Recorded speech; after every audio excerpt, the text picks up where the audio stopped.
Okay, welcome. We just opened up the recording. It's a minute or two before 6:30, so we're going to wait a minute or two until people chime in, give them a minute to chime in, and then we're going to get started. But thank you all for joining us today. We're very excited to have Barbara Miller here to talk about Nonprofits 101.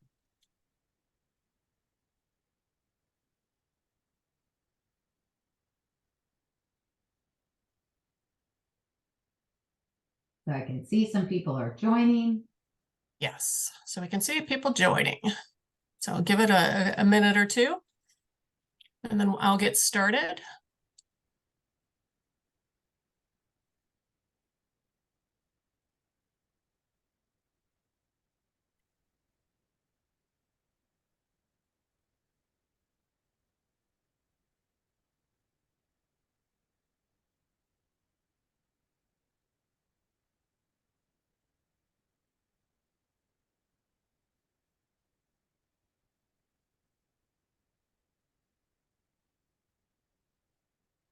A minute goes very slowly when nobody's talking and filling the air, doesn't it?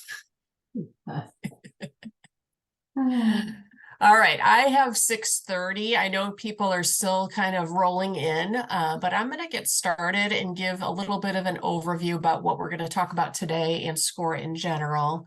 I am not Barbara Miller. I am Shauna Brower, and I'm with SCORE. Barbara Miller, who I will introduce in a minute, is going to be giving this presentation on Nonprofits 101. Barbara and I are both SCORE mentors with the SCORE North Cook and Lake counties. We're excited you've joined us today. And just a little bit about SCORE, if you're not familiar with us. We help small businesses. That's the bottom line. We're a nonprofit resource partner with the Small Business Association, and our role is multifaceted, but basically we help small businesses. Most, if not all of our services are free of charge to you, and we hope that you benefit from this educational program tonight, as well as the other ones we put on, as well as mentoring if that's important to you, and resources that are on our website. We've done a lot, and I just want to point out that SCORE has helped, since 1964, has helped more than 11 million entrepreneurs start, grow, or exit a business. All of those are important pieces. You can see that kind of in the middle of the screen on that top section there. The only other thing I'm going to point out here is that nationwide, we have over 10,000 volunteers. So there's Barb, myself, and then 9,998 plus other people who do what we do, which is provide expertise in our particular areas and mentoring resources on our websites in all 50 US states and territories. And a lot of it is virtual these days. So you're not constrained by where physically we live. Again, a little bit more about SCORE. SCORE is America's small business resource. A couple bullet points on this page that I want to point out. The top one on the left, or the second one on the left, one-on-one mentoring in person or online is one of the things that we really encourage. If you have a small business, you have questions, anything from nonprofits, for example, to finance, to marketing, to advertising, all of the things. If you have any questions, we have mentors who have expertise in all those areas.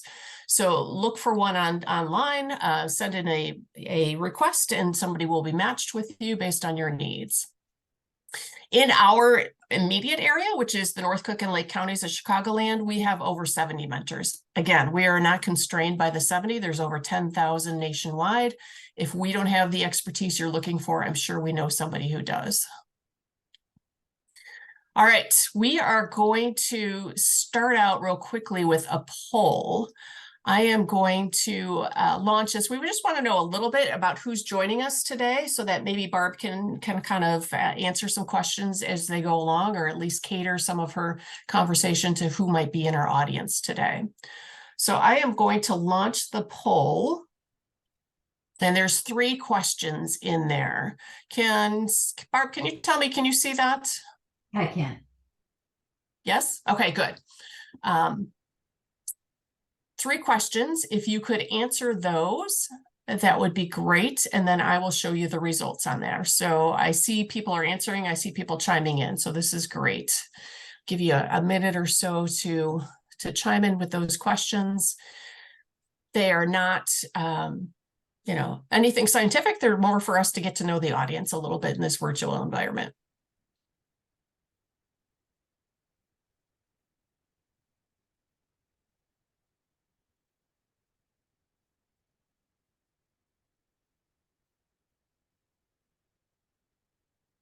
Got about half the people have answered already, so I'm going to give it another minute or so as we get people both coming on board and answering, reading through them. They're a little verbose here.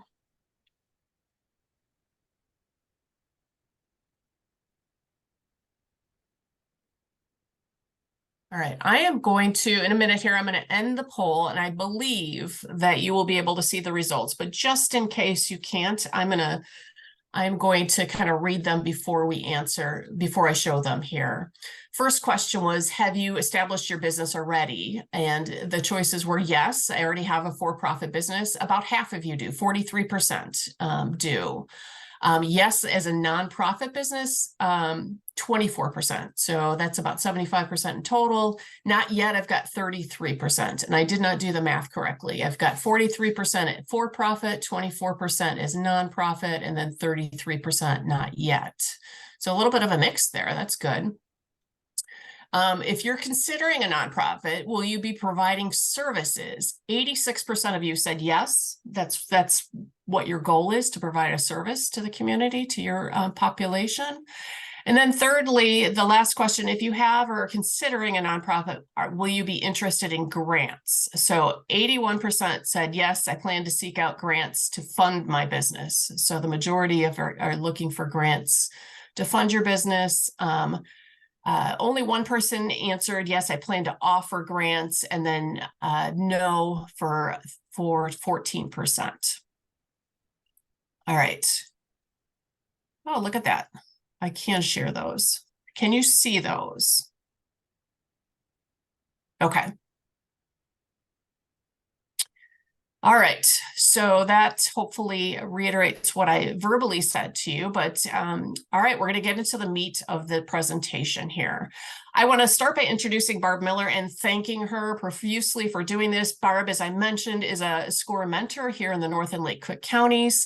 Barb's actual background is as a speech pathologist. Ironic that I stumbled over that word. She ran her own business for over 27 years and provided physical, occupational, and speech therapy to hospitals. She was a SCORE mentee. She came to SCORE when she was looking to start her business and when she was looking to sell her business, so she can speak about that process from a personal standpoint.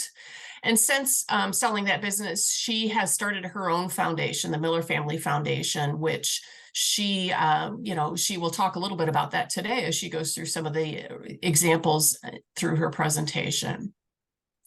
Barb also serves as a president of her faith-based organization and a board member for several social agencies. So we are very excited that Barb is here with us today. And having said that, here's what we're going to do. So Nonprofits 101, I'm going to turn this over to Barb in a second, but I just want to give you a little bit of information about the layout here. So my piece at the beginning here is done. I'm going to turn this over to Barb. She's going to talk for 30 to 40 minutes-ish. And then after that, we are going to answer questions that you can put in the Q&A or the chat. We're going to be monitoring that in the background as she talks. So maybe we'll answer one or two if they're kind of basic questions. But please enter questions there and we will answer that at the end. And we look forward to your presentation. Barb, thank you very much. Thanks, Jonna.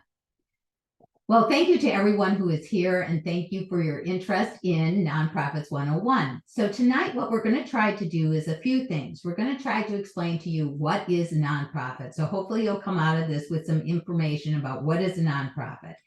We're going to hopefully get you some understanding so that you can determine if a nonprofit is right for your business structure.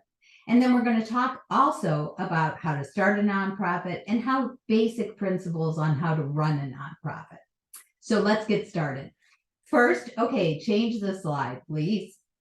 So first, there are three basic types of nonprofits. And actually tonight, when I'm talking about nonprofits, I will interchange nonprofits or foundations. Both the same thing for purposes of tonight. But anyhow, there's basically 3 different types of nonprofits or foundations. The first is government. Governments such as the National Endowment for the Arts or the Chicago Housing Authority. These are all nonprofit foundation organizations that give money to organizations or to individuals. The second kind of nonprofit is a public nonprofit. A public nonprofit is like the Greater Chicago Food Depository or the American Cancer Society. They go out to the public and they ask the public to fund them for donations. That would be considered a public foundation. And then the last foundation is called a private foundation. That's what the Miller Foundation is. Another example is the Gates Foundation, Bill Gates's foundation, Bill and Melinda Gates Foundation. The difference is with a private foundation is that we don't go out to the public and ask for donations. All the funding comes from one source, and that's normally the family. So again, 3 different types: government, public, where they go out to the public and ask for donations, and third, private, like a family foundation that the family is providing the money. Okay, next slide. John, yeah, perfect.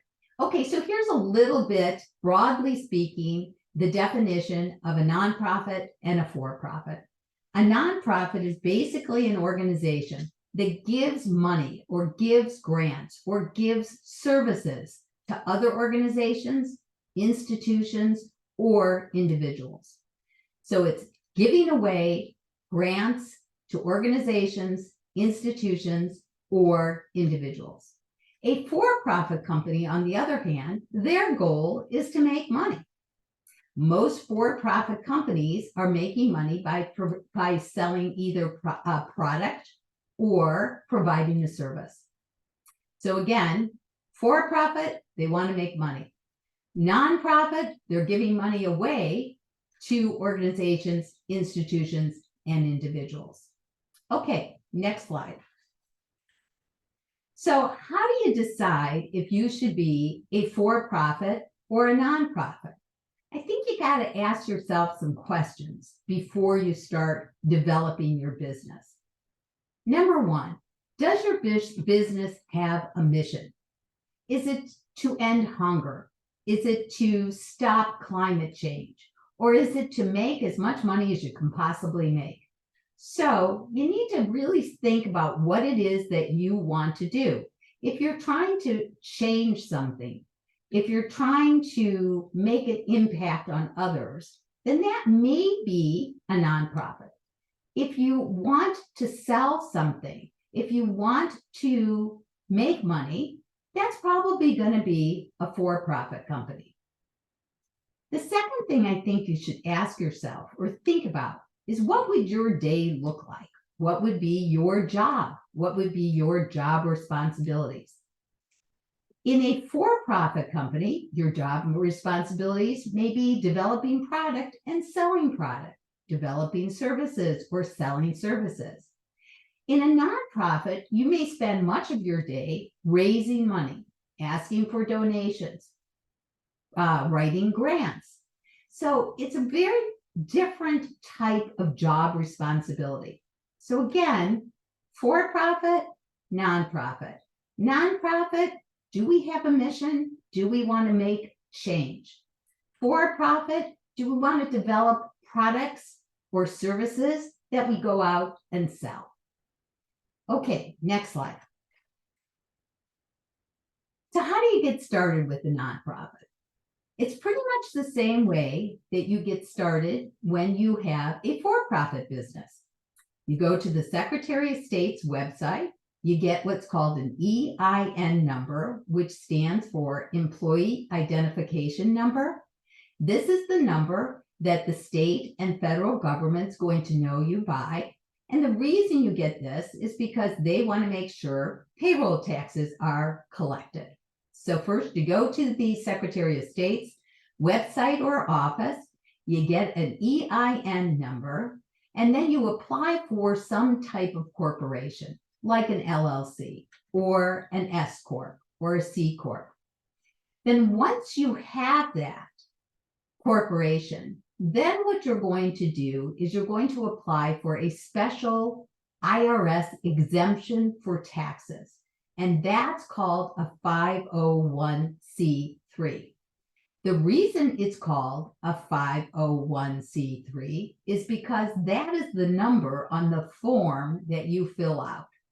So if you went back to the Secretary of State's website, you already have your corporation, an LLC, an S Corp, a C Corp. Then you look for a 501c3 form. You fill that out. You send that to the Secretary of State, and you wait for that to come back. Once you've got that back, then you are a nonprofit. So it's a corporation that has a special exemption for taxes. Why is that important? Here's why it's important. If you're asking someone to give a donation, to give money to your organization, what you want is it to be a tax-free donation. That is very motivating to the people who are providing the donation to you, but you can only do that with this special exemption. So that's basically how you get started. That's the mechanics of setting up a 501c3, or also known as a nonprofit, or sometimes known as a foundation. So that's the mechanics. How long will this take? That's a really good question. I've had people who have set up foundations who get an EIN number immediately, maybe take a couple weeks to get the LLC, and then maybe a few more weeks to get their 501c3 status. It can take longer depending upon what is happening with backlog in the government. But right now, a couple months, maybe 3 months, you should be able to get the paperwork that you need in order to get started. Okay, next. All right, so now you've made the decision that you want to do a nonprofit. You decide that maybe you've got a mission, something you want to change. You've gone to the Secretary of State, you've gotten your EIN number, your corporation, and your 501c3. So now what? Okay, so now what? There are basically 3 things you have to do in order to run a nonprofit. The first we would call govern. There's a governance to the nonprofit that's different than a for-profit company. The second thing you're going to have to do is you have to raise some money that you will then give away in either services or grants.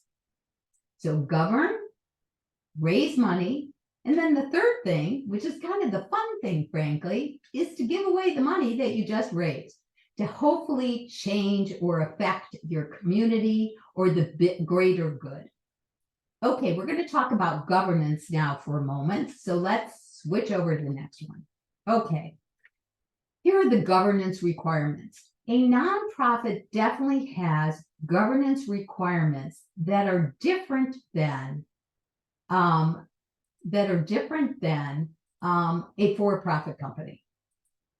First of all, you must have a board of directors, it's sometimes called, or a board. The members of the board, at least to start with, you need a president, a secretary, and a treasurer.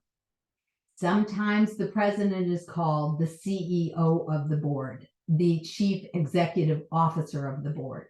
Same thing. Those 3 people, when you fill out your 501c3, a lot of times they will ask you on the form who these people will be. So as the founders, you clearly are either going to be one of the officers, a president, a secretary, or a treasurer. Best practices are that you don't have the president and the treasurer the same person, or the president and the treasurer related to each other. This makes a lot of sense. If you're asking people to give you money, you want to make sure that the money is going out and being spent on your mission. And it's probably best not to have two related people being the treasurer and the president at the same time. So to start with, you're starting with just a small board to get started. The second thing you're going to need is what's called bylaws. Bylaws might be equivalent to a partnership agreement. The bylaws basically say how the nonprofit should be run. There'll be things in the bylaws that talk about the basic things in a bylaw that you need to have is how many board members will you have? What is the term of each board member's assignment? 1 year, 2 years. How many terms can a board member serve? What committees should be on your board?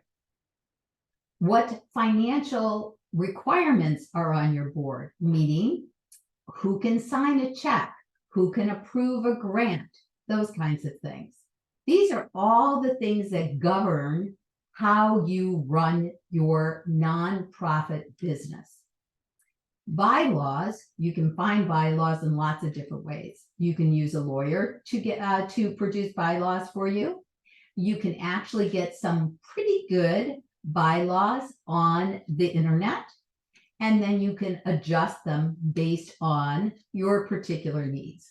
Okay, so governance requirements. Number one, a board, preferably 3 people to begin with: secretary, treasurer, and president. The next thing is bylaws, and we'll go into those in a little bit more depth later.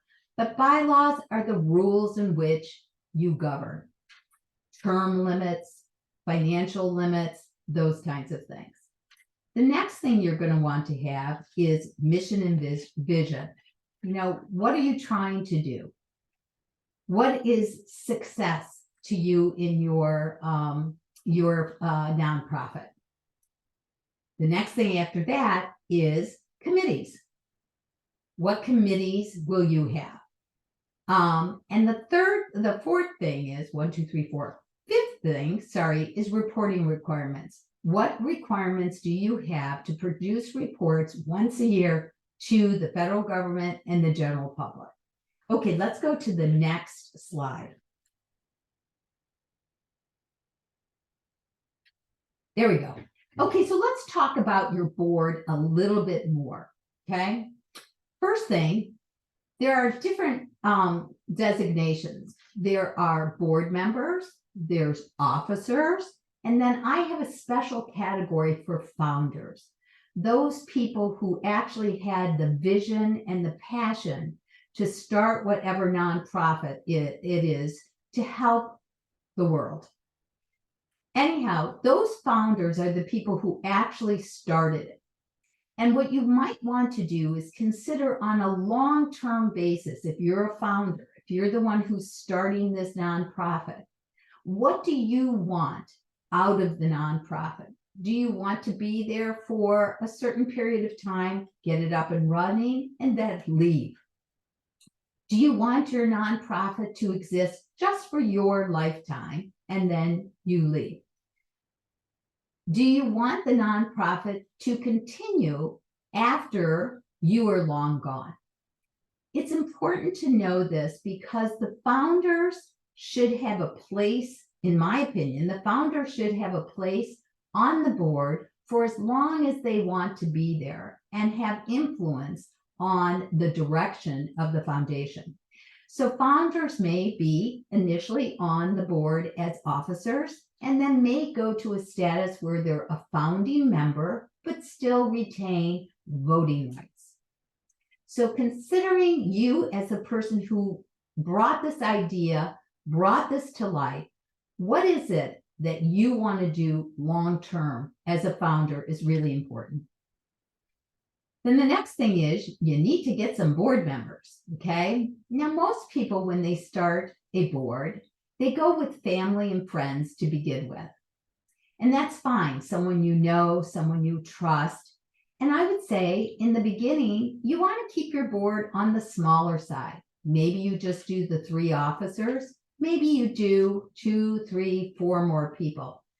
easier to have a board that has an odd number rather than an even number. So when you take votes, there's not ties, okay? But in the beginning, keep it small. And the first thing that you should do is sit down and make a list of what skills do you need out of your board members. What do you want your board members to do? Number one, board members should bring something to the table. What can they help you with? Maybe you need legal skills. Maybe you need fundraising skills. Maybe you need someone who has access to people who have funds, money that they would contribute. Maybe you need someone with communication or marketing skills. So the best thing to do is to sit down and write down, what skill sets do you need? What do you need your board to do to help you? Okay. Then from there, you can start to look in your family and friends group of who might be a good member. And then the last group you should look at for board is the community. Let's say you're providing mental health services to the community. It's really important to get the community leaders, the geographic area that you're working in, involved in your foundation. They can be a tremendous help to you to understand what the needs are in the community and who are the important people that you should be talking to within the community. So you have to review, you as a founder, then you have board members that you've looked at your skills checklist. What skills do you need? You go to family and friends to begin with, and you develop a small board, maybe 3 to 5 people. And then lastly, you're going to look for a community leader, somebody who is living on the ground and understands what the needs of that community are. Okay, next slide. Talk a little bit more about board skills, because getting the right people with the right skill set is super, super important. Here's some things that are really a must-have for a board. You must have someone who understands accounting, finance. One of the most important things a board does is financial oversight. They have to make sure that the money comes in and the money is allocated and goes to the right place. You're asking people to donate to you. You're asking for grants that have requirements on how they're spent. So number one function, you have to have someone who has some type of an accounting or finance background. The second thing is marketing. You want to get out to the world what it is that you're doing. So having somebody who has good skills in marketing, communication, graphic design, who can work social media would be really helpful on a board. The third thing might be human resources. How do you hire? How do you fire? Those kinds of things. And then fundraising, pretty much essential for board members or people who have access to potential donors. So those are the must-haves. Nice to have. So nice to have skill sets might be an expert in this particular area, such as if you are providing mental health services to a community, maybe having some people on your board who have skill sets in mental health. That would be very helpful for program development, understanding if your services are truly helping the community. Okay, next. This right here is a form that I put together that kind of gives you an idea of how to go through and look at skill sets.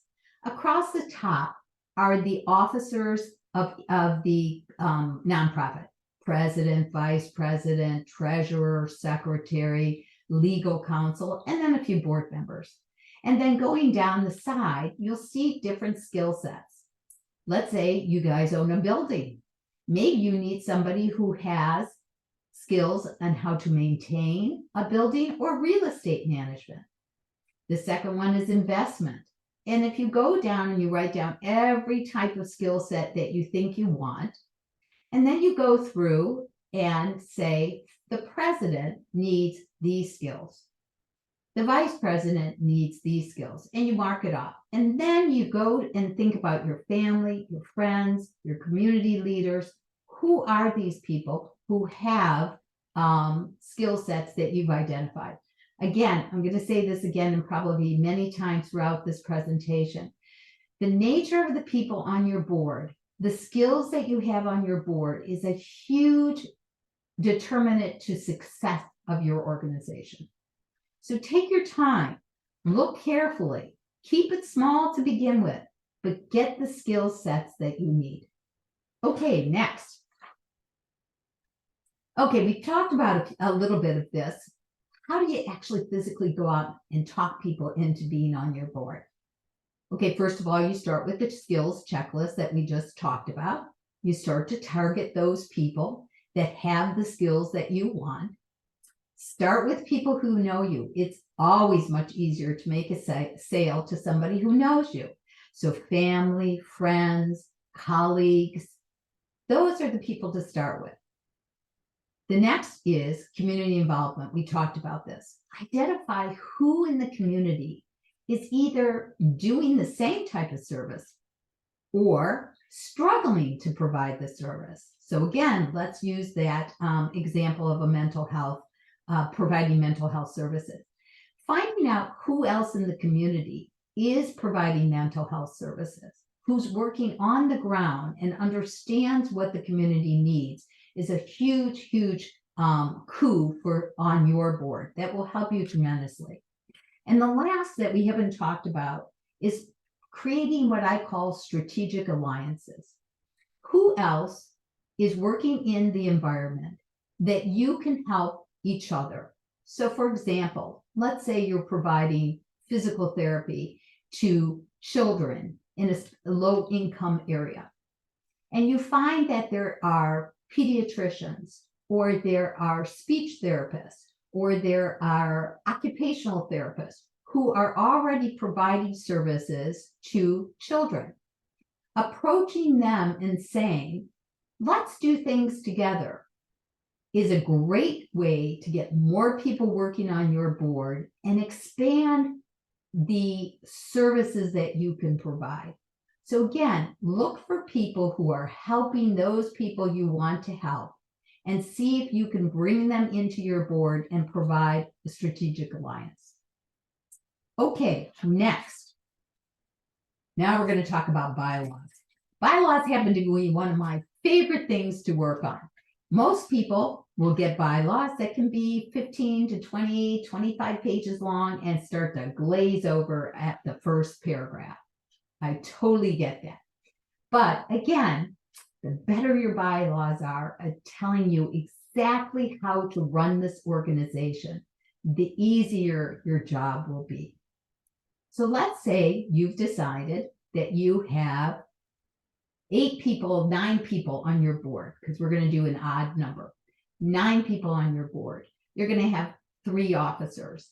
In your bylaws, best practices are to describe what the officer's responsibilities are. A job description for the president, the secretary, the treasurer. The next thing is how many board members and what are their term limits. Again, best practices are you probably have term limits for just 2 to 3 years for each term. You don't want to do it for 10 years, 15 years.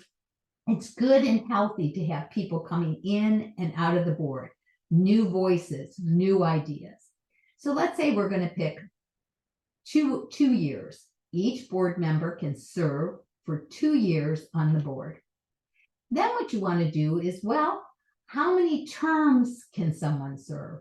So let's say we decide 2-year term, and they can do 2 terms, one right after another. That would mean somebody could be on your board for 4 years. That's a good, healthy number. Again, there's no rules on this. I'm just giving you best practices. Okay. Next is the number of board members. The number of board members has a lot to do with starting small, in my opinion, growing as needed, and making sure you get the right skill sets. So again, 3 is the basic minimum. It can go up, and your bylaws should have something in there about a range, how many you should have. No less than 3, no more than 13. Something like that. Bylaws you can always change as you grow and get bigger and bigger. The next thing bylaws should have is, how does someone get on the board? How do you nominate people for the board? You have to have a process that says people are identified, come together as a board, and you vote that these people can become officers. The other side of that is, how do you remove a board member? So let's say it's not working out for various different reasons, and perhaps there's some impropriety that has occurred. You need to have a way written in your bylaws as to how to remove someone from your board if necessary. So again, we've talked about what are the officers supposed to be doing, the number of board members, their terms, how many terms they can serve, how to get someone on the board, how to get someone off of the board. And the next thing is committees. So boards in the beginning will be small, but they still can have committees. The committees is where all the work is done.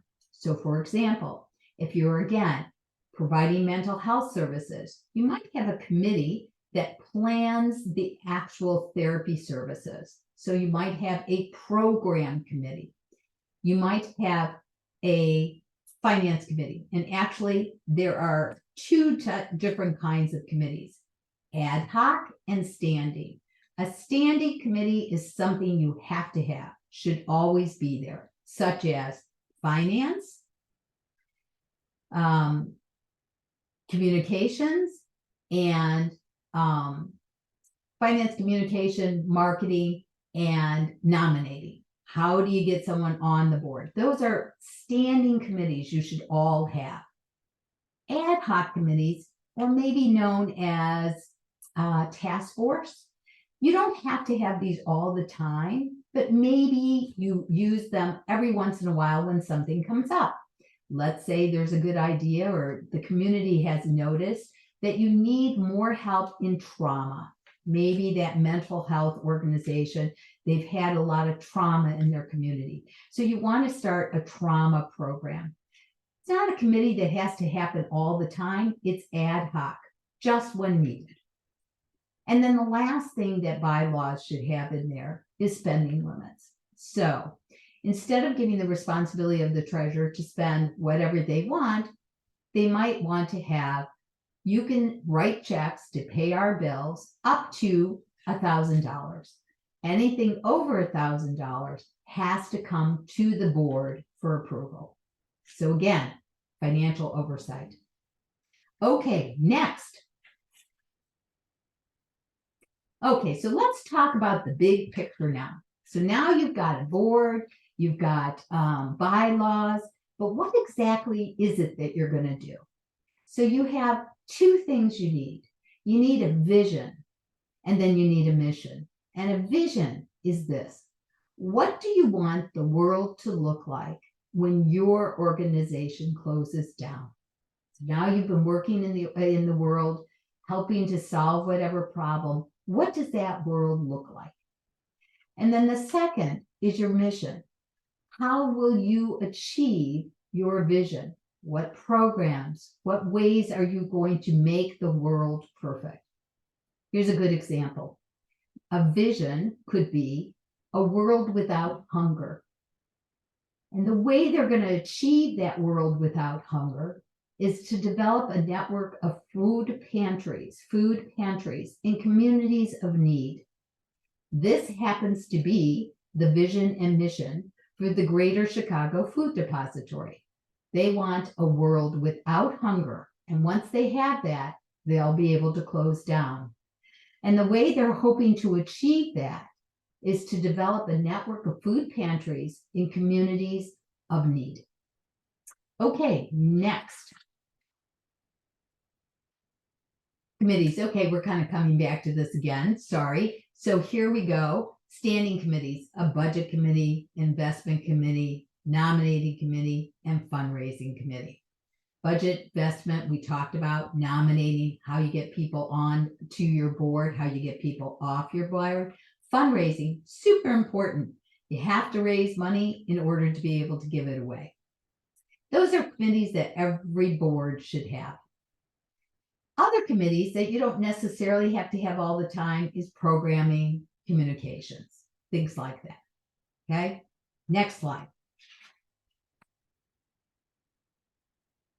Okay, how to raise money. So now you've got a board, you have bylaws, you are a 501c3, you have a vision. I want to end hunger. You have a mission. I'm going to develop food pantries throughout the poor communities. Now that you've done that, you want to start giving money away, right? But we can't do that until we raise some money.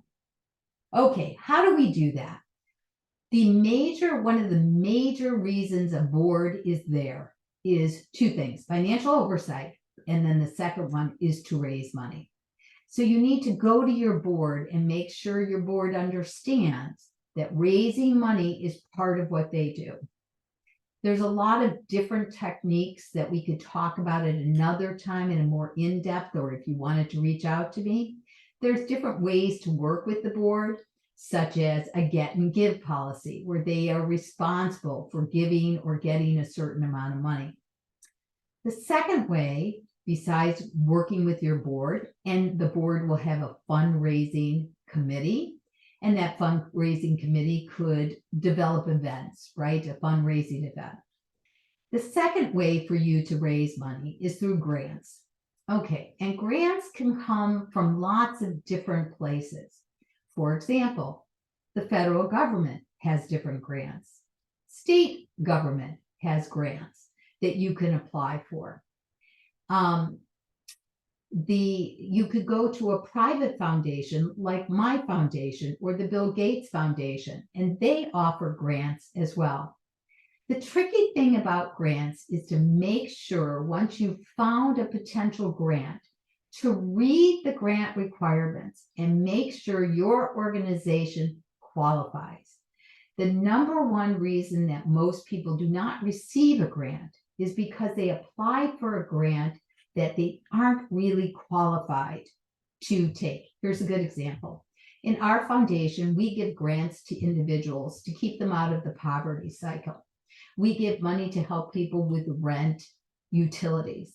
We've had several people who have come to us and applied for grants for climate change or for gun safety. All very good causes, but not our foundation's cause. So don't think if they write down that what we work on is poverty, that they're also going to fund other areas. So that's the number one thing for grants, is make sure you apply for the right grant. The third way to raise money is to go out to the public, just like the American Cancer Association goes out to the public and asks for donations. So that's a third way. And the fourth way is to actually provide a service that you can charge for. So for example, we talked again about an organization that's providing mental health services. You can charge for those mental health services. And if someone has insurance or Medicare or Medicaid, you can get fees. So some people think this is a myth. A nonprofit can't charge for anything. That's not true. They can charge for their services just as long as that money goes back in to running the foundation and giving more money away. Okay, so raising money, ask the board, look for the right grant, go to the public, ask the public, and then fees for services that you're providing. Okay, next one. So the last slide just talked a little bit about this, is about success. How do you know that you're successful? So at the Miller Foundation, our foundation, this is something that's very, very important to us. So we want to make sure that the money we've given away was effective. If it's not effective, then we need to do something else to make it effective. So it's very, very important. And again, this is just talking a little bit about this, which is when you sit down and talk about what your mission is, when you sit down and talk about what your vision is, you should also talk about what would success be to you. For example, in our foundation, again, we give grants to individuals to help them keep in their homes or keep their utilities on. What we have measured, what we have defined as success, if that person remains in their house with their utilities on for at least 1 year, and then we've decided that is a success for us.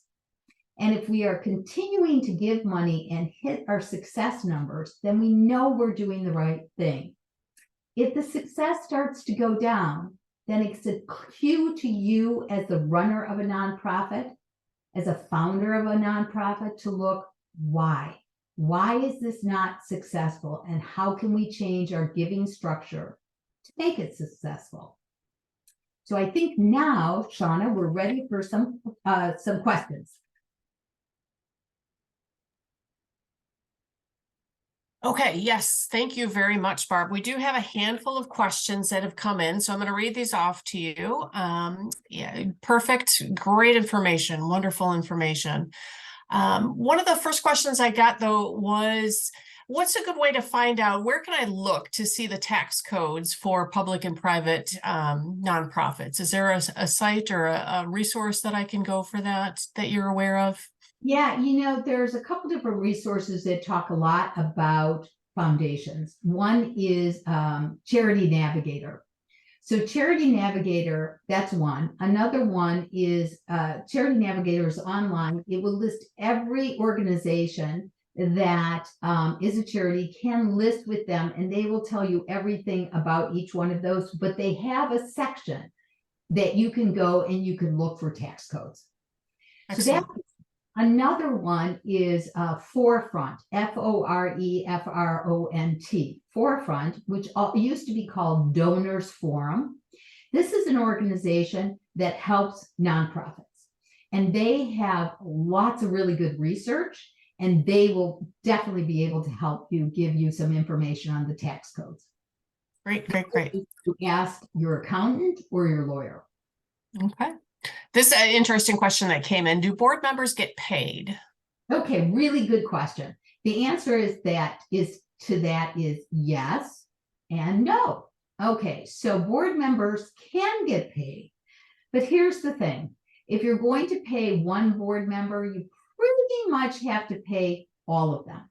And that's usually something that happens when you're way farther down the road, not when you first begin, because when you first begin, very honestly, you don't have enough money to give away. And the goal here is to keep your expenses, if possible, low, and most of the money going to the people you're trying to help. So the answer is yes, you can pay someone, but you have to think about how that affects your overall budget. Okay, a few more questions here. Thank you for that one. Regarding the actual applying for the 501c3 status, is that through the IRS or is it through another organization? How technically would you do that? Technically, you go to the Secretary of State's office and you can look online. You can look online. You have to be a corporation first. Then you look to get a 501c3 status, and it's right there. You fill out that form, and that's how you apply for it. You do not need to go to the IRS to do this. Okay. Question here, and I'm going to try to paraphrase this. If you open a nonprofit, you don't technically own it and you don't pass it on to your family. So it's not going to provide you a substantial income or something that's a generational asset. Is that correct? Yeah, I wouldn't say a nonprofit is a asset. a financial asset. Okay. Certainly passing the baton to your children, to the next generation, is absolutely something you want to do. But as to an asset, yes, the foundation has money in the foundation. Yes, that foundation, has value, but you're not taking that money back out. Once you give that money to the foundation, you've given it to the foundation, and it's not a liquid asset that you can take that money out. Yeah. And I think it's fair to say, I'm going to paraphrase again a few questions that have come in. You can be paid a salary. It's always questionable, if it was substantial, it would be very questionable, and you'd probably have some issues there. But you can pay yourself a salary if you're working there. You can pay staff salaries. That is definitely a possibility, but the intent is not to get rich off of the nonprofit. And I'm sure I didn't paraphrase that correctly or entirely well. Is there anything that you would add to that? Yeah, I think that's true. I mean, you are going to have expenses. Absolutely. People like, for example, if you're a mental health therapist and you're working at my foundation providing mental health services to patients, I'm going to pay you. But that's a staff person, right? We're talking, I thought the question was, can the board get paid? But this is a separate question. Yeah, separately. Yeah, the board can get paid or not get paid. But you are going to have expenses. You're going to have to pay your vendors. You're going to have to pay for rent. You're going to have to pay your staff for the services that they provide. I don't think people open up foundations expecting to be able to pass on tremendous wealth that they can access. For example, the Pritzker Foundation. They have many, many generations who are now working in that.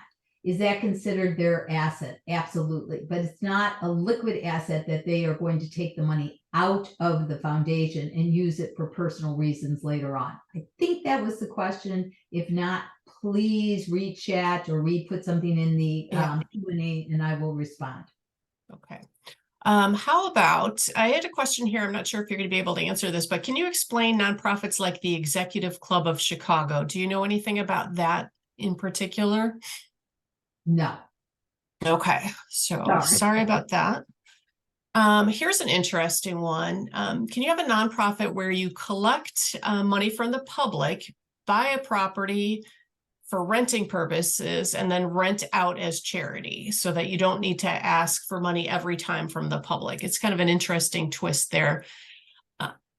Yeah, do you see any? That is, there are many nonprofits that own property that are either using them for their offices or rent out. So yes, nonprofits can engage in some for-profit type activities, such as owning a building, renting out the building. The thing is, that money then goes back to the nonprofit, and how you spend it is different than a for-profit company. Yeah, yeah. And I think, again, summarizing a couple of questions that have come in here, can you maybe clarify a little bit more can a for-profit and nonprofit coexist? Absolutely. Okay, so there are many for-profit companies that have a nonprofit arm. For example, The Gap. The Gap obviously has a for-profit side, but they also have a very large philanthropic side. These two companies exist over the overarching larger company. So absolutely, there are many companies that have a for-profit and a nonprofit side. Crate and Barrel is another one. You don't necessarily hear about a lot of the work that the Crate and Barrel Foundation does, but yes, the answer is yes, you can have both. Okay. A couple questions came through about the cost range. Do you have a cost range, a generic cost range for starting or setting up a nonprofit? And then is there any guidelines for salaries for, founders and staff? Is there any website or any information out there that could help guide people as they're looking for answers on what is normal in those arenas? Yeah, for sure. There are guidelines. there are salary surveys that are done. And again, Forefront may have some of those salary structures. There's also a National Association of Philanthropy, and I believe they also have information on how much money to pay nonprofits, what their salary structure is. There's other organizations like the Council for Small Foundations. That might be one that you guys might be very interested in if you're just starting. They work with specifically small foundations. They have a lot of information about salary structures for paid staff. Not maybe for board members, but mostly for paid staff. So there is a lot of information out there. Was there a second part of that question, Shauna? I think you hit that up, but I'm going to ask you just one or two more questions here quickly because we're almost out of time and I have a couple more things to do, but I'm seeing a lot of people chime in with, hey, can I get a copy of this presentation to review? And so just to answer that one for everybody chiming in with that question, yes, we are recording this. We will post it on our YouTube site. We will send out a link for everybody who registered for this event to, it'll probably be in a day or two once we get it up on the site, but you will have that. Also, somebody put in here, candid.org has information on nonprofits. And then one other thing I just wanted to ask, because this was a very good question, not that they are all very good questions, but there's a lot of scams out there. Somebody wrote in, where's a good place to look for grants when you have a 501c3 status, but you want to avoid all the scams? What's a good resource? Yeah, actually, I think the best resource is Forefront. Forefront has a whole library of potential grants, and I think that's very important. The federal government also has a large inventory that you can go online of what grants are available. But again, you need to understand what your mission is so that you're not chasing around grants that you could never apply for. So I think those are the best ways to do it. And again, the art of getting a grant is to do the research ahead of time before you ever apply. Okay, now I got through most of the questions. There's certainly a few more, and I apologize for those that I didn't get to. But as you can see, this is probably the tip of the iceberg as far as information about nonprofits, and hence the title, Nonprofits 101. So a couple things. First, to kind of go off that topic for a second, we do have an upcoming webinar that you may have already seen an email about regarding artificial intelligence. Big topic out there these days. And Peggy Eastwood, who's done several presentations for us in the past on SEO and CRO and things like that. She's got a presentation November 9th, Surge Ahead with Artificial Intelligence, 5 Strategies for Business Success. So really coming at it from the perspective of like, how do you use these tools to push your business forward? Not how to use the tools specifically, but in general, how they can help your business. So that's a good one. Again, we only hit the tip of the iceberg here. So if you are interested in following up with any SCORE mentor on this topic or on other topics, again, visit our website. You can use this QR code. You'll get an email with a link to this as well. Several different ways. Go to the score.org/North Chicago website, and you can find us. And again, thank you for coming. We appreciate the opportunity to share information with you on this topic. Remember, SCORE is out there for small businesses. And thank you very much, Barbara, for giving us this information today. And we'll talk to you soon. Thanks. Bye.